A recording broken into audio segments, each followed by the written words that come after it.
जाओ और अपनी दुल्हन को लेकर ही आना। All the best. Thank you. వాడి కాల్ పెట్టగానే వాడి తల నరికేస్తాను.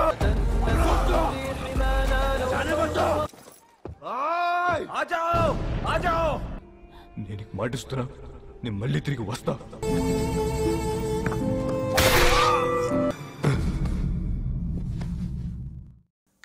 Halo sahabat, Assalamualaikum. Apa kabar? Semoga sehat selalu dan senantiasa berbahagia. Terima kasih sudah subscribe dan selalu setia menyimak video-video SLMTTV. Semoga Tuhan Yang Maha Kuasa selalu memberikan rezeki yang berlimpah ruah dan juga berkah untuk sahabat semua. Kali ini SLMTTV menghadirkan sebuah alur cerita dari film yang berjudul Mehbubah.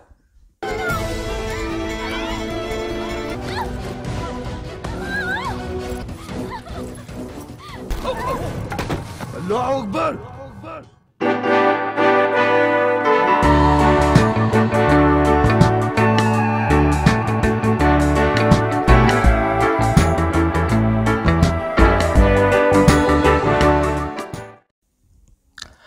Beberapa prajurit berlari berhambur ketika mereka diserang dari berbagai penjuru.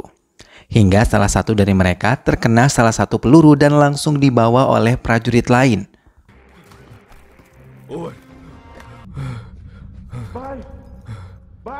Rosan terbangun dari tidurnya, kemudian dengan napas terengah ia disadarkan oleh ibunya dan ia menceritakan bahwa ia telah dihabisi seseorang karena mencintai seorang gadis. Ibu Rosan mencoba menenangkan putranya dan menghiburnya karena ia tahu Rosan hampir setiap malam bermimpi aneh seperti itu. Lahore. Afren menangis sambil terduduk dan mengejutkan ibunya yang sejak tadi mencari keberadaan putrinya. Mumtaz, ibu Afren, mendekati putrinya dan mencoba menenangkan putrinya. Afren menangis dan mengatakan kalau ia melihat dirinya meninggal dunia. Mumtaz memeluk erat putrinya dan mengatakan kalau Afren akan selalu baik-baik saja. Baik Rosan maupun Afren sering termenung dan dari bibir mereka tanpa sadar melantunkan sebuah lagu yang sangat lama, bahkan bahasa yang berbeda dari bahasa yang selama ini mereka gunakan. Hingga kedua ibu mereka terkejut dan bingung melihat keanehan putra maupun putri mereka. Rosan tumbuh menjadi pemuda yang tampan dan disiplin. Bahkan ia tidak pernah mengeluh atas kerja paruh waktunya untuk membiayai semua biaya kuliahnya. Sedangkan ia selalu menyempatkan diri untuk selalu berolahraga dan bercita-cita akan bergabung dengan militer India Angkatan Darat. Bahkan ayahnya mengeluhkan sikap disiplin Rosan yang tidak pernah mengeluh sama sekali dengan rutinitas berat yang ia tempuh selama ini. Bahkan di akhir pekan atau libur, Rosan bersama teman-temannya menyempatkan diri untuk naik gunung melepas penat atas pekerjaan dan kuliah mereka selama ini. Namun walaupun ia menghabiskan waktu bersama teman-temannya, Rosan tidak pernah melupakan tugas yang diberikan komandannya. Hingga ia berhasil menaklukkan seorang teroris yang selama ini sedang mencari mereka. नहीं sir. Sementara di Lahore, tempat tinggal Afren, seluruh keluarga berkumpul karena Afren tengah dilamar oleh Nadir, pemuda kaya di Lahore yang disetujui menikah dengan Afren. Nadir yang berperangai kasar dan selalu mementingkan uang menemui Afren dan setengah memaksa. Ia mengatakan Afren harus menerimanya menjadi suaminya.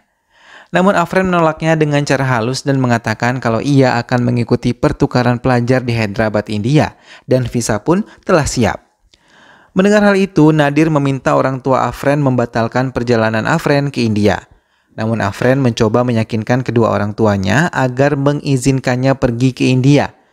Mendengar hal itu, Mumtaz mencoba menenangkan Nadir agar menunggu Afren yang hanya pergi 1 tahun dalam pertukaran pelajar kali ini. Semua keluarga pun mendukung perkataan Mumtaz dan mengizinkan Afren pergi ke Hyderabad, India. Afren merasa bahagia datang ke India hingga ia merasa ada daya tarik tersendiri yang membawanya sangat menikmati setiap perjalanan yang ditempuhnya. Afren selalu tersenyum di sepanjang kereta, namun setibanya di asrama Afren tidak diterima karena ia tidak mengerti bahasa yang diucapkan teman-temannya. Bahkan saat ia menyebutkan ia berasal dari Pakistan, mereka memeriksa semua tas yang dibawa Afren karena mereka khawatir Afren adalah salah satu sindikat teroris yang sering mengganggu India. Rosan yang sudah kembali dari liburannya memutuskan untuk tetap mengikuti pelatihan militer Angkatan Darat yang selama ini ia cita-citakan. Ibunya selalu mendukung langkah yang Rosan cita-citakan, berbeda dengan ayahnya yang ingin putranya menjadi insinyur. Tapi Rosan tetap pada keputusannya untuk mengikuti pelatihan militer Angkatan Darat India. మీరు చేసుకోండి మీరు కూడా ఇంజనీర్ కదా Afren yang belum bisa diterima oleh teman-temannya malah diminta untuk membayar semua minuman yang telah mereka pesan karena ia tidak mau mengikuti keinginan mereka untuk minum minuman beralkohol tersebut. Afren pun pergi dari klub malam itu karena mereka mengusirnya setelah mengambil uang yang ada di dalam tasnya. Namun di tengah perjalanan, Afren tiba-tiba berusaha diculik oleh beberapa preman di daerah itu. Mereka melilit wajah Afren menggunakan selendang yang ada di leher Afren. Ia dipaksa untuk memasuki mobil tapi Afren menolak dan terus menjerit meminta tolong. Hingga Rosan yang tengah mengendarai sepeda motornya berusaha menolong Afren. Rosan sedikit kesulitan saat melawan para preman yang menyerang dirinya secara bersama-sama. Tapi Rosan berusaha terus-menerus untuk menolong Afren. Kali ini wajah Rosan ditutup oleh selendang milik Afren dan Afren mereka biarkan sendiri. Mengetahui hal itu, Rosan menjerit meminta Afren meninggalkan tempat tersebut.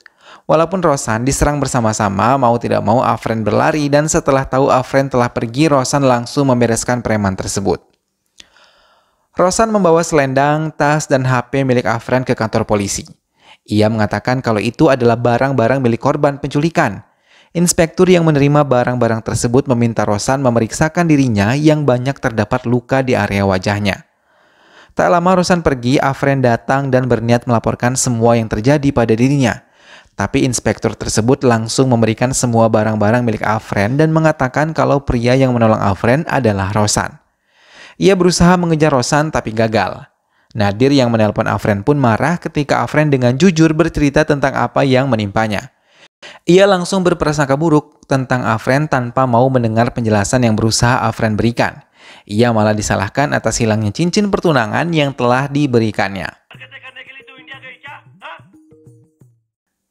Sementara keributan kecil terjadi di kafe tempat Rosan bekerja karena seorang pendukung Pakistan bersorak seorang diri di hadapan pendukung India di pertandingan kriket yang mereka lihat di televisi. Mereka memaki pendukung Pakistan tersebut dan berusaha untuk memukulinya. Melihat keributan tersebut, Rosan berusaha melerai perkelahian mereka hingga pemilik kafe tersebut meminta Rosan mengantar pemuda pendukung Pakistan itu.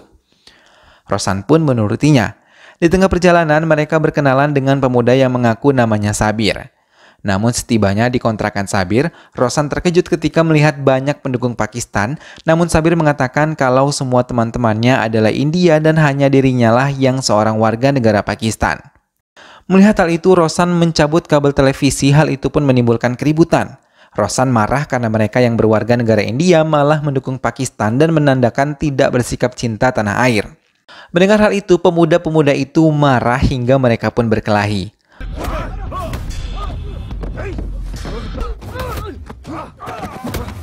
Walaupun seorang diri, Rosan mampu menghadapi mereka. Bahkan dengan cepat, Rosan mengambil bensin dan menyiramkan ke tubuh mereka, mengancam akan membakar mereka hidup-hidup bila mereka tidak lagi mencintai India dan tidak mau menyanyikan lagu kebangsaan India. Mau tidak mau mereka mengikuti keinginan Rosan dan lari tunggang langgang menghindari Rosan. Afren semakin tidak menyukai sikap kasar Nadir, bahkan ia yang belum menjadi suaminya terlalu mengekang dirinya. Afren pun menelpon ibunya dan menceritakan kalau ia tidak siap untuk menikah dengan Nadir.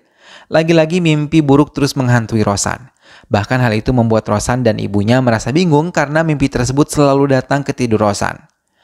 Nadir mengadukan hal buruk tentang Afren kepada keluarga besarnya hingga membuat keluarganya marah dan menegur keluarga Afren. Mereka menekan Afren untuk kembali ke Pakistan dan mempercepat pernikahan mereka. Terpaksa Mumtaz membohongi putrinya dan mengatakan kalau Tuan Khan, ayahnya, tengah sakit keras dan meminta Afren pulang ke Lahore dalam waktu dekat. Afren pun mengiyakan semua keinginan ibunya. Namun sebelum kembali ke Lahore, ia menyempatkan diri untuk singgah ke kantor polisi untuk mendapatkan nomor telepon Rosan sebagai ucapan terima kasih karena telah menolongnya.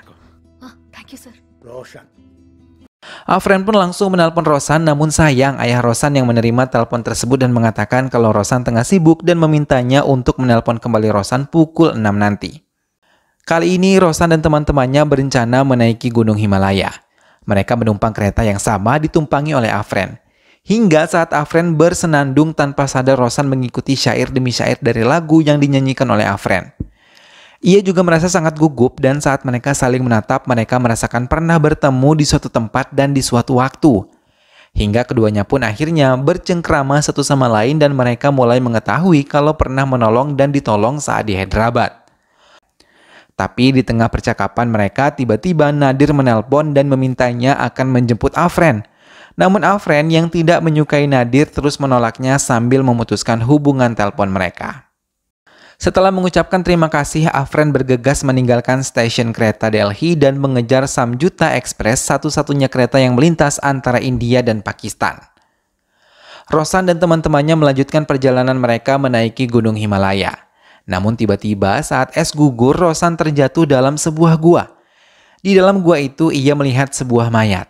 Ia perlahan mendekati mayat tersebut dan membersihkan salju yang menutupi tubuhnya.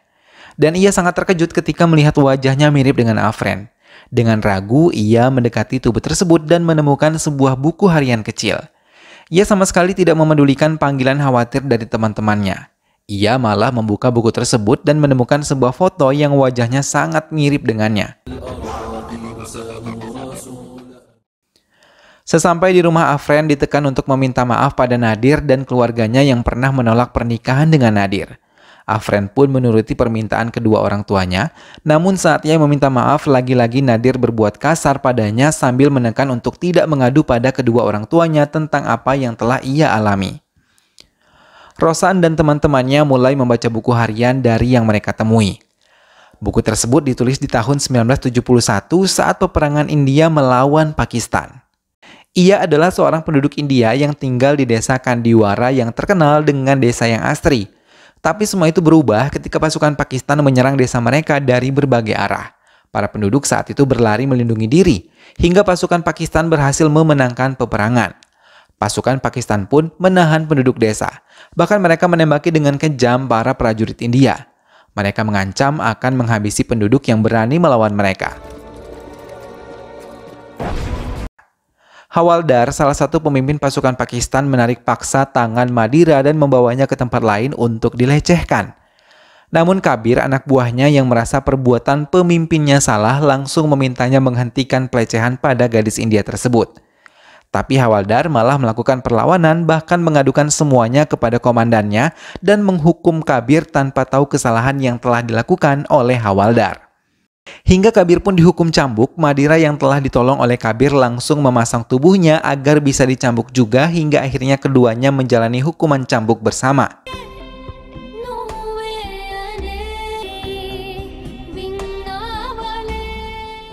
Sejak itu hubungan Madira dan Kabir semakin dekat. Keduanya merasakan saling jatuh cinta satu sama lain. Ajay menutup buku yang baru saja mereka baca dan mengakhiri semua cerita tersebut. Mereka juga telah melaporkan kepada pihak berwajib atas ditemukan mayat yang masih dalam keadaan utuh tersebut. Bukan hanya polisi dan dokter yang datang, melainkan banyak reporter yang langsung meliput penemuan mayat tersebut. Hingga penemuan mayat yang telah berumur puluhan tahun itu menjadi berita utama di setiap pemberitaan. Sementara di kediaman Afren, pernikahannya dengan Nadir pun akan segera dilaksanakan. Semua persiapan telah dilakukan. Namun Tuan Khan terkejut ketika menonton televisi nama putrinya disebut-sebut. Rosan yang telah menyadari dirinya adalah reinkarnasi dari Kabir langsung memanggil Afren atau yang dulu ia kenal sebagai Madira untuk bisa kembali bersama dengan dirinya. Ibu Afren dan Ibu Rosan baru menyadari bahwa mimpi yang selama ini menghantui tidur mereka adalah masa lalu mereka yang pernah hidup di masa lalu. Tapi Tuan Khan tidak percaya dan hanya meyakini mereka hidup hanya sekali. Ditambah Nadir yang memanasi Tuan Khan hingga dengan kasar Nadir mencekik Afren di hadapan semua keluarganya. Namun hal itu membuat Afren mengingat dirinya adalah Madira yang pernah mendapatkan perlakuan kasar dari Hawaldar. Madira dan Kabir menyadari kalau mereka berbeda walaupun saling mencintai, karena kedua negara mereka saling bermusuhan. Hingga tiba-tiba desa Kandiwara kembali dikepung oleh pasukan India untuk membebaskan penduduk mereka. Halwar yang mengetahui gadis incarannya mencintai Kabir anak buahnya malah mengambil kesempatan menyerang ini untuk menghabisi Kabir. Ia menyerang Kabir namun dengan cepat Kabir mengelak dan menghabisi Halwar di hadapan teman-temannya. Mereka mendukung Kabir dan mengatakan pada komandan mereka kalau Halwar tewas di tangan pasukan India. Kabir mengatakan pada Madira kalau ia akan meninggalkan desa karena pertukaran sandera dengan penduduk Pakistan yang ditahan juga oleh prajurit India. Kabir dan Madira menangis sedih karena mereka akan segera berpisah dan mereka juga tidak bisa bersatu karena perbedaan di antara mereka. Kabir memberanikan diri untuk memeluk Madira sambil mendengarkan lagu indah dari sebuah radio tua milik Madira. Pertukaran sandera pun dilakukan. Kabir dan Madira hanya bisa saling menatap satu sama lain. Penjagaan saat itu sangat ketat dan saat Madira menjauh, Kabir langsung mengejarnya dan memeluknya. Mereka pun dihalangi oleh prajurit India dan juga Pakistan. Afren tersentak dan ingatannya tentang Madira telah kembali. Tuan Khan sangat marah dan menekan istrinya untuk mengurung putri mereka dan membuang handphone milik Afren. Mayat Madira yang ditemukan itu pun diperiksa oleh dokter forensik Delhi. Dokter menemukan sebuah peluru di kaki Madira dan tubuh tersebut masih utuh karena tertimbun salju selama bertahun-tahun. Afren yang masih mengingat nomor telepon Rosan pun segera menghubunginya melalui telepon rumah yang ada di kamar miliknya. Rosan yang menerima telepon tersebut merasa senang dan berniat langsung mendatangi Afren di Lahore untuk menggagalkan pernikahan Afren yang akan terjadi 2 hari lagi. Rosan langsung meniatkan hatinya pergi ke Lahore, tapi tanpa sepengetahuannya, Ajay telah memposting kepergiannya hingga banyak yang mengetahuinya, dan warganet semua mendukung keputusan yang Rosan ambil. Mereka memberikan dukungannya melalui akun media sosial mereka. Rosan dengan hati senang menumpangi sebuah kereta dan ia sudah melihat perbatasan antara India dan juga Pakistan. Nadir yang mengetahui rencana kedatangan Rosan langsung menyerahkan semua anak buahnya untuk menangkapnya di stasiun Lahore. Ia mencari ke semua gerbong kereta api, tapi tanpa mereka ketahui, Sabir menolongnya dan melarikan diri dari kereta. जल्दी भाई इस तरफ आ जाओ जल्दी आओ भाई वो लोग आ रहे हैं पाकिस्तानी है जान देते हैं हम दोस्तों के लिए. Rosan yang mendapat dukungan dari semua pihak mendatangi kantor polisi untuk menceritakan semua yang terjadi. Namun Nadir yang memiliki kekuasaan di Lahore datang ke kantor polisi untuk membuat Rosan tidak bisa memasuki kawasan mereka. Namun tanpa mereka sadari, Rosan menyelinap masuk ke kediaman Afren dan berteriak memanggil nama Afren dengan sebutan Madira. Mumtaz tidak bisa lagi melarang putrinya hingga ia mengizinkan untuk Rosan membawanya dengan hati-hati. Anak buah Nadir yang mengetahui hal itu langsung mengejarnya dan menghabisi Sabir yang telah membiarkan mereka lolos. Dalam ingatan mereka, teringat kejadian dulu mereka juga pernah berusaha melarikan diri ke perbatasan India dan Pakistan. Namun perjalanan mereka tidak berjalan dengan mulus, karena mereka diserang terus-menerus hingga Kabir memutuskan untuk membawa Madira ke puncak Himalaya. Namun di tengah perjalanannya, Madira tertembak salah satu kakinya. Kabir menyembunyikan gadisnya di dalam gua, sementara Kabir terus menghadapi pasukan India yang mengejarnya, namun ia gagal hingga ia tewas menerima beberapa luka sayatan dari pedang para prajurit. Tak lama dari kematian Kabir, longsor di pegunungan Himalaya pun terjadi, hingga tubuh Madira terkurung di dalam goa yang sangat dingin. Afren dan Rosan terus menghindari kejaran para anak buah Nadir, hingga mereka tiba di perbatasan. Pasukan India yang melihat Kapten Rosan datang membawa Afren mempersiapkan diri untuk melawan pasukan Pakistan. Makian demi makian pun mewarnai perjalanan mereka, hingga pasukan India memulai dulu serangan setelah melihat Rosan terdesak menghadapi pasukan yang dibawa oleh Nadir. Mereka melemparkan peluru basoka hingga gerbang pembatas langsung terbuka. Hal itu dipakai Rosan dan Afren untuk berlari menuju gerbang India, tapi Nadir terus menghujani mereka dengan serangan-serangan mematikan, hingga Rosan pun terluka. Namun pekikan para pasukan India memberikan semangat untuk Rosan tetap bertahan dan melawan. Ia terus membawa lari Afren hingga akhirnya ia tiba di gerbang India.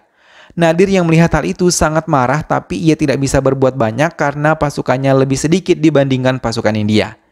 Ia juga merasa takut akan ancaman dari anak buah Rosan yang mengatakan mereka akan membumi hanguskan Pakistan bila berani menghabisi Rosan.